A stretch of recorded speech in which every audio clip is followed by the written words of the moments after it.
Hey everyone, it's Lisa Purdy, and today I'm here with you going through the Bible. I'm in Genesis chapter 37. I'm going to try re-recording and see if this is a little louder. So here we go. So Jacob dwelt in the land in which his father had been a stranger and sojourner, in the land of Canaan. This is the history of the descendants of Jacob, and this is Jacob's line. Joseph, when he was 17 years old, was shepherding the flock with his brothers.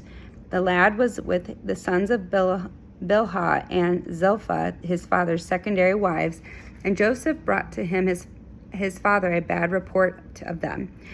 Now Israel loved Joseph more than all his children, because he was the son of his old age, and he made him a distinctive long tunic with sleeves. This is the coat of many colors people talk about.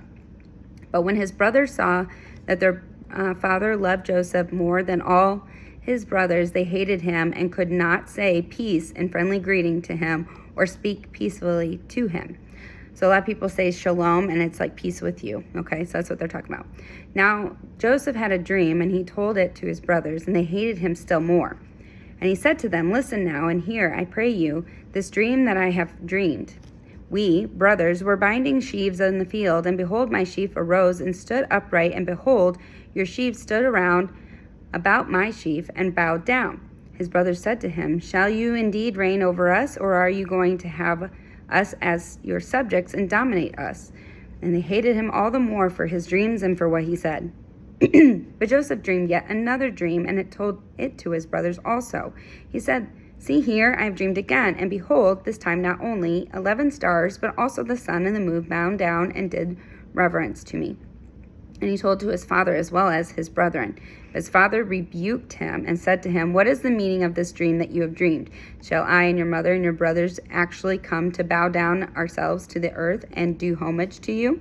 Joseph's brothers envied him and were jealous of him, but his father observed the saying and pondered over it. Sometimes they talk about people sitting and pondering, so they really consider what people are saying. It's something I feel like is lost in our country, our culture. Joseph's brothers went to shepherd and feed their father's flock near Shechem. One day Israel said to Joseph, "Do not your brothers shepherd my flock at Shechem? Come, and I will send you to them." And he said, "Here I am."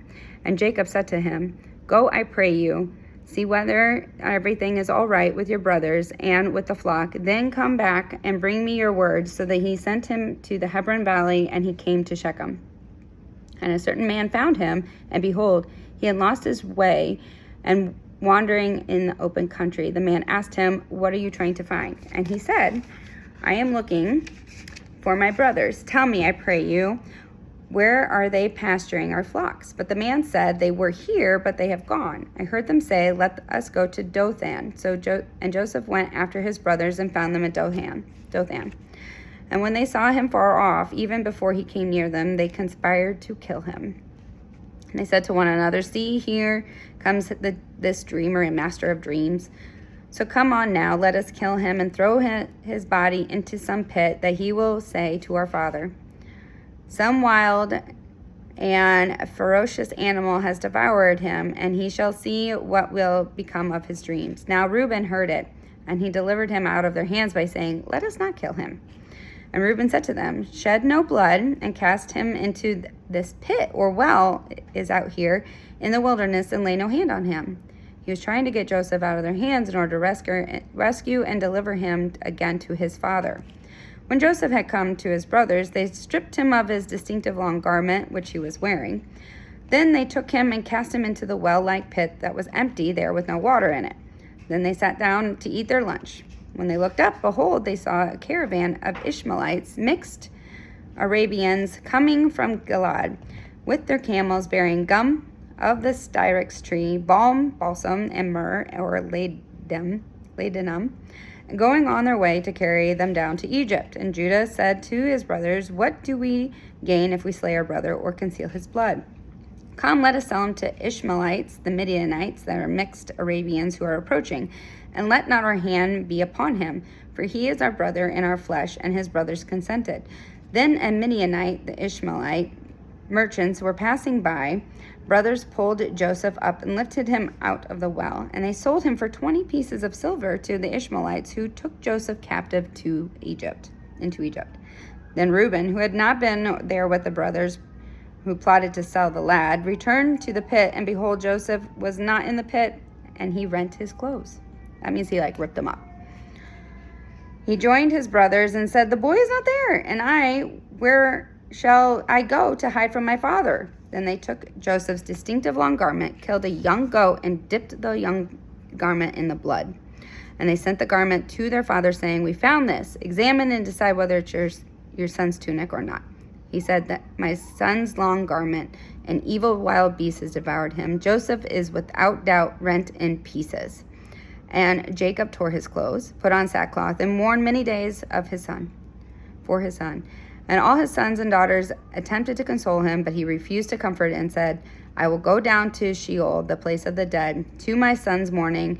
And his fathers wept for him. And the Midianites, the Ishmaelites, sold Joseph in Egypt to Potiphar, the officer of Pharaoh, and the captain-in-chief executor of the royal guard. So, couple things. Obviously, Joseph didn't know how to read a room, so he told them about this dream he was all excited about. Now, he was probably a teenage boy, I'm guessing, and so he doesn't understand how this reflects on everyone. They already were bitter towards him because they saw the favoritism that his father had on him, and he saw the favoritism of his garment and all the things, and now here he is saying that. Now, what's interesting is that his own father rebukes him for telling these dreams, which it's not like it's his fault he had the dreams. It's just his fault that he pridefully showed everybody about this. Okay. So anyway, it's interesting, but he pondered it hey, there might be more to this, that he's had two separate dreams about this.